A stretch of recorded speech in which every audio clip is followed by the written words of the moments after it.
La cirugía que vamos a mostrar es la que hemos venido haciendo en estas campañas junto con el Ministerio de Desarrollo de nuestra provincia de Entre Ríos y es una cirugía que practicamos desde el año 92.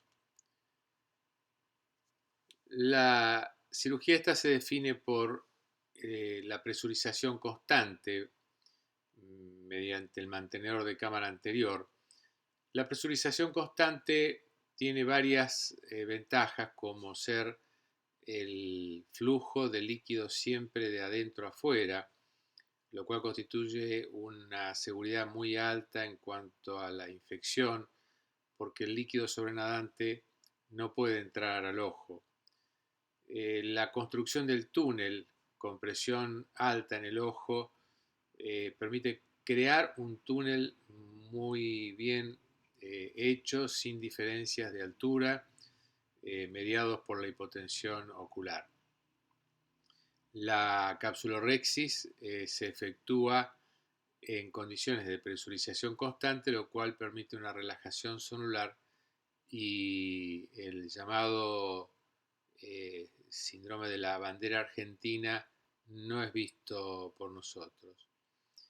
El túnel es un túnel escleral sin sutura, se extrae el núcleo por hidroexpresión, la extracción de masas es manual, se coloca un lente endoscapular sin uso de viscoelásticas en ningún momento de la cirugía y tiene de bueno que es una cirugía universal, desde cataratas pediátricas a hipermaduras. Nosotros usamos como premedicación alprazolam 1 miligramo una hora antes de la cirugía y como anestesia 20 gotas de proparacaína. No obstante, para quien empieza con esta técnica debe saber que la anestesia tópica dura más o menos 12 minutos y cuando uno empieza tarda más, entonces es mejor empezar con retrovulvar subtenoniana entre 1 y 3 centímetros cúbicos de lidocaína al 2 anda bien. Usamos este bléfaro que mandamos a hacer por Ofcor, que tiene las valvas de solo 8 milímetros, lo cual permite crear una abertura palpebral muy buena. Las incisiones con MBR. El MBR es el llamado Micro Vitreous Retinal Blade, un cuchillete usado inicialmente en cirugía de retina de 20G. La primera incisión es para el mantenedor, se hace un corte tangencial al limbo a la hora 6, es decir, opuesto al túnel, y el MBR no entra completamente para que no se salga el mantenedor. La incisión con el MBR debe recorrer un trayecto más o menos del doble del espesor corneal, 1 milímetro y pico, para que el mantenedor tenga un buen sitio de anclaje. La segunda entrada, el MBR entra completamente a la derecha para los diestros, a unas 3 horas del mantenedor, o sea, a la hora 9, cuidando de no superponer esta incisión con el túnel principal. Ahí se ve la marca, hecha con una línea roja, hasta donde debe entrar el mantenedor, el MBR en la entrada del mantenedor. Ahí se ve la entrada para el mantenedor hecha a la hora 6. Y para el trabajo, para la rexis, la aspiración, a la hora 9. Se puede hacer otra incisión a la hora 3 para aspirar las masas de abajo de la hora 9, lo cual va a facilitar la cosa. La colocación del mantenedor debe ser siempre con el bisel apuntando hacia abajo, con el flujo del BSS abierto, girando cuarto de vuelta hacia un lado y otro hasta observar nítidamente el extremo del mantenedor dentro de cámara anterior. Esto es muy importante porque se puede provocar una desinserción de la Descemet y eso es una complicación mayor. Ahí está el número de serie de Visitec, que es el fabricante de este mantenedor, pero hay otros. La capsulorhexis la hacemos con una aguja 25-27G que hemos doblado especialmente. Comienza por el centro de la cápsula anterior con un desgarro radial que debe tener la mitad del diámetro que queremos para la cápsula Rexis. Y ese diámetro depende del lente que vamos a colocar, del diámetro del lente que vamos a colocar, ya que idealmente la Rexis debe tener 1 milímetro menos que el lente. Ahí vemos la forma en que doblamos el quistítomo y lo montamos en una jeringa de tuberculina. Como esto se hace bajo suero, con la presión del mantenedor de la cámara anterior, cuando entramos con el quistítomo al ojo, el suero que sale por las presiones que nosotros ejercemos es repuesto inmediatamente, de modo que la presión en el ojo durante toda la cirugía es muy constante.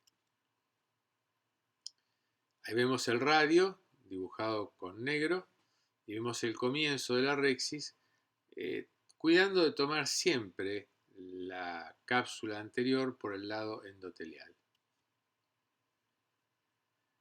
Haciendo frecuentes tomas es la forma de tener un control de la dirección y el tamaño de la Rexis.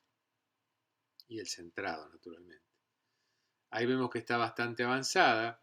Hemos dado vuelta la cápsula para tomarla del lado endotelial, lo más cerca posible de donde terminó el corte, que es la forma de mantener la dirección. Ahí se completa. Entonces tenemos que hacer la hidrodisección, que se hace con una cánula especial de hidrodisección, poniéndola debajo del borde de la capsulotomía más o menos a la hora 6, y levantando la cápsula de manera de formar una especie de carpita, levantando la cápsula por encima de la corteza. Esto nos asegura que la cánula entra dentro, que el líquido va a entrar dentro de la cápsula y la corteza, y vamos inyectando lentamente con una jeringa de tuberculina hasta ver pasar la ola de líquido por debajo del núcleo, muy lento. Ese es el número de serie de Visitec de la cánula de hidrodisección, y ahí se ve perfectamente esta carpa de la que hablábamos, que forma la separación entre la cápsula y la corteza. Ahí vemos cómo avanza la ola más oscura del BSS por debajo del núcleo y la corteza. Debemos seguir hasta que la ola alcance el sector superior, o sea, la hora 12. Luego viene la hidrodelaminación. La hidrodelaminación es la separación entre la corteza y el núcleo, de modo de reducir el núcleo a su mínima expresión. Se consigue enterrando la cápsula entre la corteza y el núcleo. Y esto además consigue la luxación del núcleo a la cámara anterior, o sea, sale el núcleo de la bolsa capsular. Ahí vemos cómo en todo el hemisferio inferior en la pantalla el núcleo se dibuja perfectamente diferenciado de la corteza. En muchos casos, cuando hacemos esto, se ve un anillo dorado, que es muy elegante de ver, no siempre se ve, pero en todos los casos se ve la diferencia entre el núcleo y la corteza, lo cual nos va a permitir maniobras a la hora de sacar el núcleo. Ahí lentamente hemos ido inyectando hasta que el polo de la hora 12 del núcleo sale de la bolsa capsular. Ahora hacemos la incisión principal. Primero abrimos conjuntiva Tenon, unos 2 o 3 milímetros más que la longitud del túnel que pensamos hacer, cauterizando con bipolar la episclera solo lo necesario, no exagerar, porque esto provoca astigmatismo. Naturalmente la conjuntiva y la Tenon la abrimos con una pinza de colibrí, una tijera de Westcott.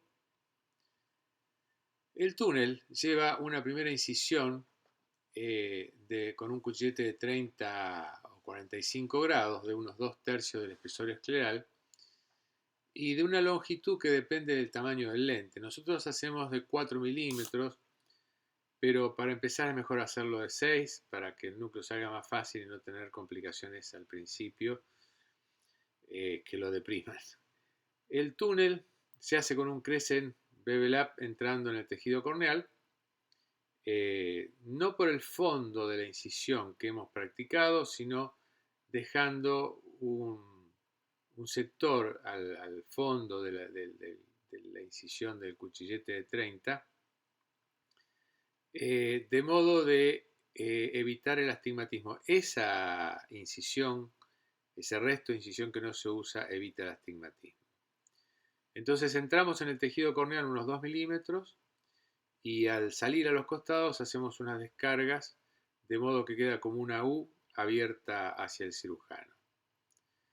Esto es un marcador que nosotros usamos de 4 milímetros, pero reitero, mejor empezar con 6. Cuchillete de 30 o de 45 grados, Crescent Bevel-Up, distintas marcas. La entrada al túnel, es decir, el tercer plano de la incisión, se hace con un cuchillete de 15 grados, pero tenemos que tener la precaución de hacer lugar en el túnel, introduciendo la pinza colibrí cerrada hasta el fondo de la herida, en el extremo derecho. Entonces, eso permite un lugar, si no el 15 se clava arriba o abajo en el túnel.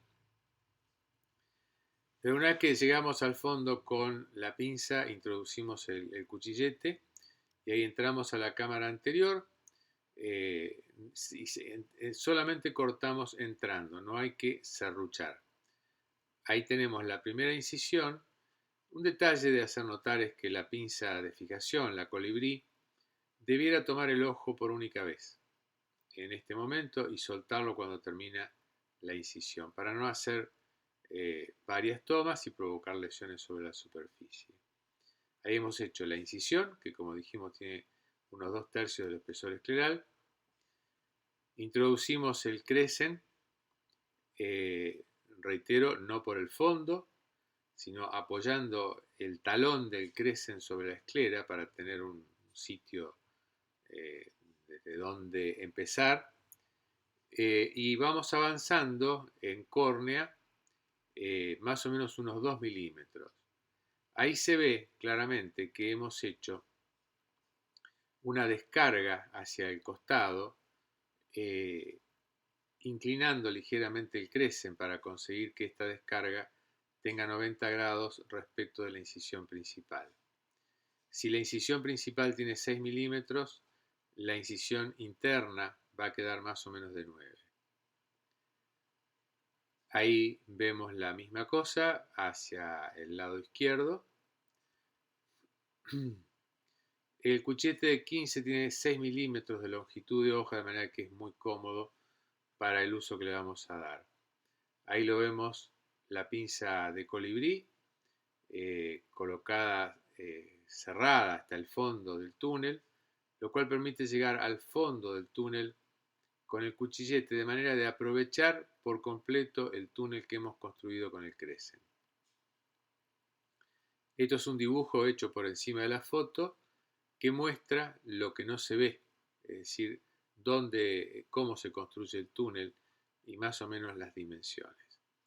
Desde el extremo del túnel interno a la derecha, al extremo del túnel interno a la izquierda debiera haber unos 9 milímetros. La luxación del núcleo se hace tomando con la pinza de fijación el mantenedor o el labio corneal de la herida principal.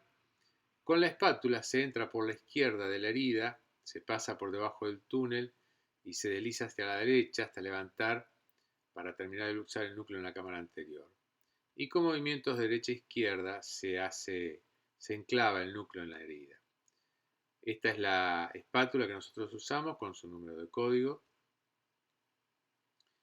Y aquí vemos entrar la espátula por la derecha, nos metemos debajo del núcleo. Esto es muy, muy visible. Por supuesto, tenemos que recordar que el tamaño que usemos de magnificación, el zoom que usemos, debe ser el adecuado para la visualización de cada paso y que la visualización en cada paso es absolutamente crítica porque naturalmente si no vemos bien, no hacemos bien.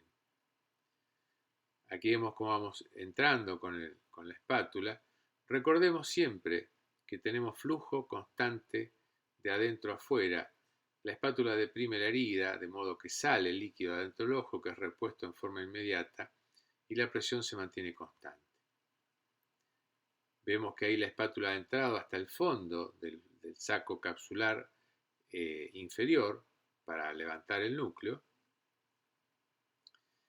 Entonces, cuando sacamos el núcleo de la cámara anterior, una vez que está enclavado en la herida, con movimiento de la espátula hacia los laterales y hacia arriba, se trata de sacar el núcleo entero. Esto, para la gente que lo ve por primera vez, produce cierto temor respecto del endotelio, pero es de hacer notar que el núcleo raspa, entre comillas, las paredes del túnel superior e inferior, pero no el endotelio. Si el núcleo es muy duro y no es posible sacarlo, girando la espátula ligeramente hacia arriba y presionando hacia arriba, se trata de cortar un tercio o un cuarto del núcleo, como si fuera una porción de torta, de modo que el diámetro mayor del núcleo va a ser el de su radio, y es posible sacarlo girándolo dentro de la herida como se saca una mesa de costado por una puerta. Aquí lo vemos maniobrando el núcleo, ahí lo vemos enclavando en la herida. Aquí va saliendo, como se observa, el núcleo está dentro del túnel. Es de notar que parte del núcleo está fuera, parte está dentro de la cámara y parte está en el túnel, y se ve claramente la línea divisoria del túnel hasta donde ha llegado el cuchillete de 15. Ahí termina por salir el núcleo y atrás ya están las masas sueltas que vamos a poder sacar con cierta facilidad haciendo depresiones en la herida. Esto si hemos hecho una hidrodisección efectiva, es decir, si hemos colocado la cánula de hidrodisección entre cápsula y corteza, la cápsula se ha despegado de la corteza y es fácil sacar la corteza con la espátula. Ahí vemos cómo haciendo maniobras de depresión se nota que hay una maniobra de depresión por los pliegues corneales, porque esto produce una gran salida de humor acuoso, de solución salina a la vez, pero en la medida que se va enclavando la corteza, el perinúcleo, va saliendo como se ve acá. Quedan en general pocas masas y esas masas son aspiradas con una cánula de Charlet unida a una jeringa de 5 o 10 centímetros cúbicos Terumo. Digo marca especialmente porque no hemos encontrado otra jeringa de tanta suavidad en cuanto a la aspiración, y por supuesto es un riesgo usar una jeringa de mala calidad y que el émbolo dé saltos cuando nosotros hacemos la aspiración, porque podemos aspirar cápsula y romperla. Entonces esto está unido a una tubuladura, se entra por la incisión lateral derecha. También si hacemos una incisión lateral izquierda, podemos aspirar los restos que están a la hora 9. Luego hacemos aspiración pasiva sobre la cápsula. La aspiración pasiva es sacando la jeringa y aprovechando la presión hidrostática del mantenedor. Este es el sistema manual de aspiración. La jeringa se agarra con toda la mano y con el dedo pulgar se levanta el émbolo. Aquí vemos aspirando masas de la hora 3. Esa es la cánula de Charlet, descartable, de Visitec, pero hay cánulas de fabricación nacional, de Ofcor, hay cánulas que fabrica la Casa Moria. La aspiración pasiva, como decíamos, es con la cánula de Charlet conectada directamente a la tubuladura, pero no a la jeringa, usando la presión hidrostática, es decir, la presión del mantenedor. La gente que ve esto por primera vez se espanta pensando que vamos a romper la cápsula, pero ahí vemos un resto pegado a la cápsula posterior. Nos estamos acercando con la cánula de Charlet. En este momento estamos con la cánula de Charlet aplicada con toda la boca de aspiración sobre la cápsula y pasamos sobre la cápsula como si pasáramos una aspiradora sobre una alfombra. A no tenerle miedo a esto porque cuando se bloquea la entrada de la cánula de Charlet, la presión de aspiración cae a 0. Entonces es imposible romper la cápsula con esta maniobra.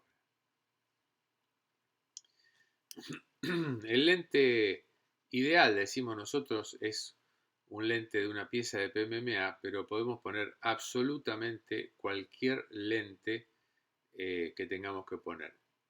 A pesar de que hace unos cuantos años hacemos facoemulsificación, aún en la actualidad, ante una catarata muy dura, con un endotelio escaso, nosotros hacemos esta técnica quirúrgica para colocar lentes multifocales.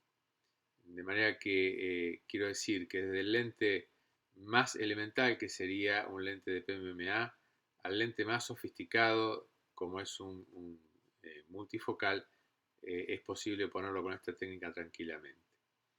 La forma de colocar el PMMA es tomándolo con Kellman o con un portaagujas, se coloca sobre el iris y se rota un asa dentro del saco y luego se rota hasta colocar el otro. Esto es lo que llamamos el rotador de la pelotita. No es para colocar en los agujeros del lente, sino en la axila, es decir, en la unión de la óptica y las ápticas. Esa terminación suave, esa pelotita, impide romper la cápsula. De todas maneras, la técnica que yo prefiero es entrar con la pinza de Kellman, el asa de la hora 6 y la óptica. Una vez que han entrado, tomo la óptica con la pinza de fijación y con la pinza de Kellman imprimo una rotación antihoraria al lente, de modo que el asa inferior vaya a parar directamente al saco capsular. Ahí ya lo tenemos, entonces con la Kellman vamos a girar en sentido ahora horario para terminar de meter el asa dentro del ojo. Una vez el asa dentro del ojo, con el rotador vamos a buscar la axila del lente o la óptica y con un movimiento de rotación, pero además de presión hacia la hora de la entrada del rotador, de manera de producir una flexión del asa que está ya dentro de la cápsula y permitir que la segunda asa entre más fácilmente. Ahí se ve perfectamente cómo la segunda asa está entrando dentro de la cápsula del cristalino. Ya está todo el lente dentro del saco capsular, como se ve perfectamente ahí. Para cerrar el ojo cerramos la conjuntiva con un toque de bipolar en ambos extremos. Y ahí vemos el toque de bipolar. Es de hacer notar que nosotros lo primero que hacemos en la cirugía esta es colocar el mantenedor y lo último que hacemos es sacar el mantenedor. De modo que después de haber cerrado la conjuntiva, hacemos edematización de las heridas, primero la de la hora 9, si hemos hecho la de la hora 3 también, y por último sacamos el mantenedor y lo edematizamos esa herida. Entonces, primero las incisiones de trabajo y luego el mantenedor. Es importante que después de edematizar las incisiones hacia los costados, desde afuera del ojo, sin tocar la incisión, tiremos un chorrito de solución salina balanceada, porque a veces el labio interno de las incisiones se enrolla y queda dentro de la incisión y eso puede provocar pérdida. Con esto terminamos la cirugía.